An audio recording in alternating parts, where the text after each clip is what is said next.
Welcome back in my class. आज हम लोग बात करने वाले हैं कोलराउस लॉ की, जो इलेक्ट्रोकेमिस्ट्री में हमारा नेक्स्ट टॉपिक भी है। सबसे पहले बात कर लेते हैं कि कोलराउस लॉ जो है वो किस प्रॉपर्टी के ऊपर वर्क करता है। तो अगर हमें फाइंड आउट करना है molar conductivity for weak electrolyte, यहाँ हम लोग स्ट्रॉन्ग इलेक्ट्रोलाइट के लिए भी फाइंड आउट कर सकते हैं, लेकिन उसके लिए हमारे पास और लॉ है, जबकि वीक इलेक्ट्रोलाइट की प्रॉपर्टी को और किसी लॉ की हेल्प से हम लोग फाइंड आउट नहीं कर सकते हैं। इसीलिए हम लोग यहाँ पर यूज करते हैं कोलराउस लॉ का। कोलराउस लॉ की हेल्प से हम लोग किसी भी एक सब्सटेंस की मोलर कंडक्टिविटी यानी कि लैम्डा एम नॉट को फाइंड आउट करेंगे उसके आयन के डिसॉल्व होने के बाद। तो सबसे पहले बात कर लेते हैं हम लोग डेफिनेशन की। तो डेफिनेशन को पढ़ लेते हैं एक बार। The molar conductivity of an electrolyte at the infinite dilution is the sum of molar ionic conductance of its individual ions, each multiplied by the number of such ions present in one formula unit of electrolyte। तो सबसे पहले हम लोग बात करते हैं molar ionic conductance. किसी भी एक सब्सटेंस के एक मोल के डिसॉल्व होने के बाद जो आयंस हम लोगों को प्रोड्यूस होके आएंगे और उसकी जो मोलर कंडक्टिविटी होगी उसे हम लोग बोलेंगे मोलर आयनिक कंडक्टेंस, क्योंकि ये आयन की वजह से हो रही है। नेक्स्ट हम लोग बात कर लेते हैं कि आयंस का डाइल्यूशन किस तरीके से करेंगे। तो उसके लिए हम लोग एक एग्जांपल लेके देख लेते हैं। फॉर एग्जांपल AX/BY, ये हमारे पास एक सब्सटेंस है। यहाँ पर A है नंबर में X, B है नंबर में Y। जब हम लोग इनका डाइल्यूशन कराते हैं, डाइल्यूशन मतलब किसी भी एक सॉल्वेंट में हम लोग इसको मिक्स करा रहे हैं, तो आफ्टर मिक्सिंग ये अपने आयन प्रोड्यूस करेगा। हमें पता है जो नंबर पीछे लिखा होगा वो आगे की वैलेंसी है, जो नंबर आगे लिखा है वो पीछे वाले की वैलेंसी है। तो हम क्या कर सकते हैं कि AY पॉजिटिव, पहला एलिमेंट है हमारा पॉजिटिव, प्लस BX नेगेटिव, दूसरा एलिमेंट है हमारा नेगेटिव। ये तो बात हो गई आयंस की। अब बात करते हैं कि ये आयंस नंबर में कितने हैं, क्या इन आयंस के कोई मोल हैं। तो मैंने कहा था नंबर में AX है तो इसके मोल भी हो जाएंगे X। मैंने कहा था नंबर में BY है तो इनके मोल भी हो जाएंगे Y। तो आयंस निकल के आए हैं X A की power Y positive plus Y B की पावर X। लोग बात कर लेते हैं हमारे एग्जाम्पल की, जो कि हमारा एप्लीकेशन भी है कोलराउस लॉ का। तो यहाँ पर आप देखिए हम लोगों को लैम्डा एम इनफाइनाइट निकालना है CH3COH एसिटिक एसिड के लिए, और हम लोगों को इलेक्ट्रोलाइट प्रोवाइड किए हैं CH3CO Na HCl and NaCl। सबसे पहले हम लोग इन इलेक्ट्रोलाइट्स के लिए अलग अलग इक्वेशन फाइंड आउट करेंगे, that is lambda M infinite CH3CO and A। जैसा कि हम लोगों ने आयंस को अभी तोड़ के देखा था, तो ये कॉम्पोनेंट हमारा बन जाएगा lambda M infinite CH3CO negative plus lambda M infinite Na positive. मैंने ये डायरेक्टली इक्वेशन बना दी है। ये हो गई है हमारी इक्वेशन नंबर 1। नेक्स्ट बात कर लेते हैं लैम्डा एम इनफाइनाइट HCl के लिए। ये बनेगा lambda M infinite H positive plus lambda M infinite Cl negative. ये हो गई है हमारी इक्वेशन नंबर 2। नेक्स्ट बात कर लेते हैं लैम्डा एम इनफाइनाइट NaCl के लिए।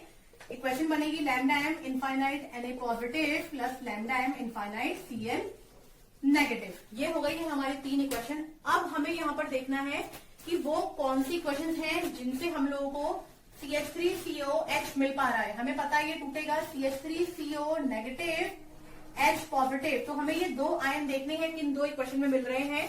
तो ये आयन मिल रहे हैं हमें इस इक्वेशन के अंदर एंड इस इक्वेशन के अंदर।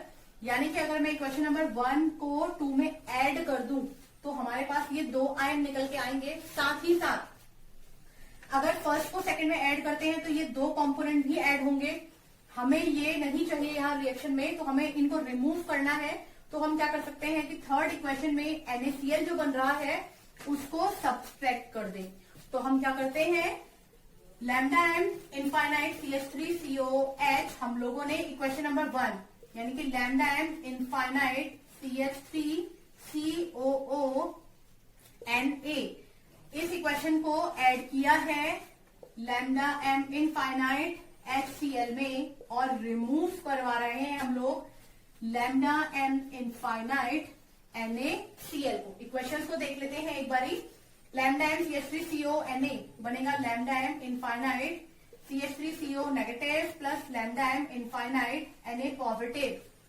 इसे ऐड कराया है हम लोगों ने लैम्डा एम इनफाइनाइट HCl यानी कि lambda M infinite H positive plus lambda M infinite Cl negative से। ये पूरी वैल्यू का हम लोगों ने एडिशन किया और सब्सट्रैक्ट किया है लैम्डा एम NaCl को। तो जो वैल्यू हमारे पास है वो है lambda M Na positive plus lambda M infinite Cl। CH3CO negative and H positive मिलके बना देंगे हमारे पास CH3CO नेगेटिव। ये कंपोनेंट रिएक्शन कर जाएंगे और साथ में रिएक्शन कर रहे हैं NaCl, positive NaCl negative NaCl, positive Cl negative negative Cl negative. तो कंपोनेंट हमारे पास बन के आ जाएगा lambda M infinite CH3COH is equal to lambda M infinite CH3CO negative plus lambda M infinite H positive. तो हमें क्या करना था, first equation and second equation को ऐड किया है एंड थर्ड इक्वेशन को सब्सट्रैक्ट किया है। तो कंपोनेंट आया है CH3CO नेगेटिव। एक एग्जांपल को और सॉल्व कर लेते हैं। हम लोग बात करते हैं हमारे नेक्स्ट क्वेश्चन की। तो क्वेश्चन है calculate limiting molar conductivity for CaCl2, NaCl and MgSO4। इनके लिए हमें मोलर कंडक्टिविटी फाइंड आउट करनी है। सबसे पहले हम लोग इनको डिसॉल्व कराएंगे, उसके बाद इनको आयंस में तोड़ेंगे और तब निकालेंगे limiting molar conductivity by the help of Kohlrausch law. तो हम लोग इनको करके देख लेते हैं। Lambda M infinite for CaCl2। हमें पता है CaCl2 टूटेगा Ca2 positive plus Cl negative. क्योंकि यहाँ पर Cl नंबर में 2 है, हम लोग इन नंबर के आगे 2 लिख रहे हैं। नेक्स्ट बात कर लेते हैं हम लोग lambda M infinite for NaCl। हमें पता है NaCl टूटेगा Na positive plus lambda M infinite Cl negative. Next बात कर लेते हैं हम लोग lambda M infinite MgSO4। Compound बनेगा lambda M infinite Mg2 positive plus lambda M infinite SO4 2 negative. अब यहाँ पर हम लोग इनकी वैल्यूज को पुट करके देख लेते हैं। Lambda M infinite Ca2 positive, Ca2 positive की वैल्यू हमें दी है 119 plus 2 multiply by Cl negative. Cl negative की वैल्यू दी है 76.3। इसे सॉल्व करते हैं तो ये बन जाएगा 119 प्लस 2 3 6.2 152। इसे सॉल्व करते हैं, ये हो जाएगा 271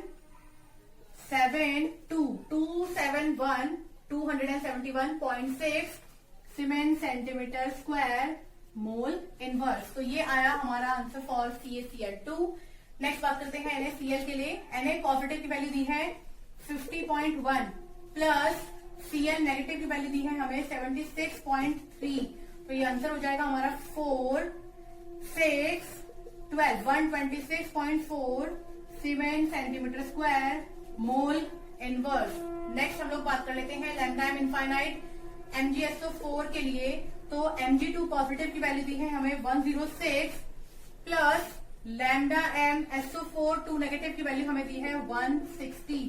तो ये आंसर हो जाएगा 662 cement centimetre square mole inverse. तो ये था हमारा न्यूमेरिकल कोलराउस लॉ की फर्स्ट एप्लीकेशन के ऊपर।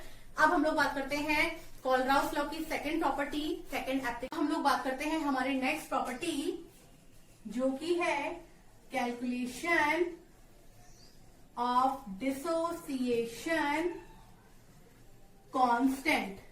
यानी कि हम लोग बात करने वाले हैं Kc, क्योंकि हम लोग कंसंट्रेशन की टर्म में लेके चल रहे हैं।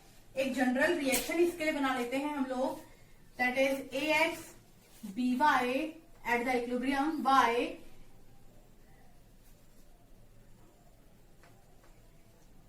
At the equilibrium X Y positive plus B X negative Y। ये जनरल इक्वेशन हम लोगों ने बनाई है इसके लिए। अब हम लोग बात कर लेते हैं कंसंट्रेशन की। अगर हम लोग बात करें इनिशियल पॉइंट पे कंसंट्रेशन रहेगा C और प्रोडक्ट की तरफ रहेगा 0। ये है इनिशियल पॉइंट जब रिएक्शन स्टार्ट नहीं हुई है, तो हम लोग बोलेंगे रिएक्टेंट का कंसंट्रेशन है C, प्रोडक्ट का कंसंट्रेशन है 0।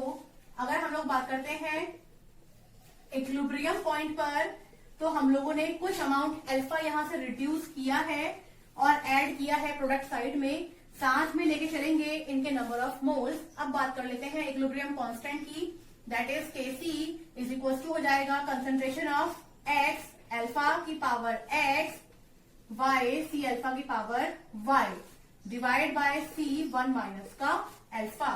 इस इक्वेशन को सॉल्व करते हैं तो ये बनेगा x की पावर x y की power y c alpha x c alpha y upon में c 1 माइनस का अल्फा। अब हम लोग बात कर लेते हैं अगर इस इक्वेशन की, तो ये बन जाएगा x की पावर x y की पावर y, इन दोनों को एडिशन कराएंगे, सेम बेस है c अल्फा की power x plus Y upon c 1 minus का अल्फा। यहां से हम लोग अगर ये मान के चलते हैं कि हमारा इलेक्ट्रोलाइट 1:1 में है, फॉर एग्जाम्पल लेके चलेंगे CH3CO Na, तो यहाँ पर Na के ऊपर पॉजिटिव रहेगा, CH3CO के ऊपर नेगेटिव रहेगा, 1:1 यानी कि 1 मोल 1 के रेशो में है। तो अगर हम लोग इसको सॉल्व करते हैं तो ये इक्वेशन हमारी बन के आएगी x की जगह पे 1, y की जगह पे 1, क्योंकि मोल्स हम लोग 1 लेके चल रहे हैं। इक्वेशन आएगी Kc इज इक्वल टू 1 की पावर 1 की पावर 1 c अल्फा 1 प्लस 1 यानी कि 2 c अल्फा का square upon c 1 minus alpha. अब अगर हम लोग यहाँ पर ये मान के चले कि जब हम लोगों ने बात की थी इक्विलिब्रियम पॉइंट पर, तो इतना कम अमाउंट कंसंट्रेशन हमारा प्रोडक्ट की तरफ गया है कि हम उसे नेग्लिजिबल मान सकते हैं। तो 1 माइनस अल्फा अप्रोक्सीमेट इक्वल ले लेते हैं 1 के, तो ये बन जाएगा Kc is equal to c alpha square upon c square alpha. c से c को कैंसिल आउट करेंगे, Kc इक्वल टू हो जाएगा c अल्फा स्क्वायर, यानी कि Kc upon c is equal to alpha square. Square को यहाँ लेके जाएंगे, अंडर रूट बन जाएगा, under root Kc upon c is equal to alpha. तो ये वैल्यू आएगी हमारी कंसंट्रेशन की। यहाँ पर c स्क्वायर ये 1 प्लस 1 यहाँ पर रह गया था बताना कि ये c का स्क्वायर होगा, तो ये ध्यान रखिएगा आप लोग। ये बन जाएगा alpha equal to under root में Kc अपॉन c। तो ये बात थी हमारी डिसोसिएशन कांस्टेंट की। हम लोग बात कर लेते हैं हमारी third application, that is calculation of solubility. अगर हम लोग बात करते हैं कैलकुलेशन ऑफ सॉल्युबिलिटी की, तो नंबर 1 बात, ये स्प्रिंगली सॉल्युबल सॉल्ट के लिए होगा, यानी कि BaSO4 या फिर AgCl और बहुत सारे। यहाँ एग्जांपल लेके चलते हैं हम लोग AgCl का। तो अगर हम लोग बात करें लैम्डा m इनफाइनाइट AgCl की, तो ये बनेगा lambda m infinite Ag positive plus lambda m infinite Cl negative.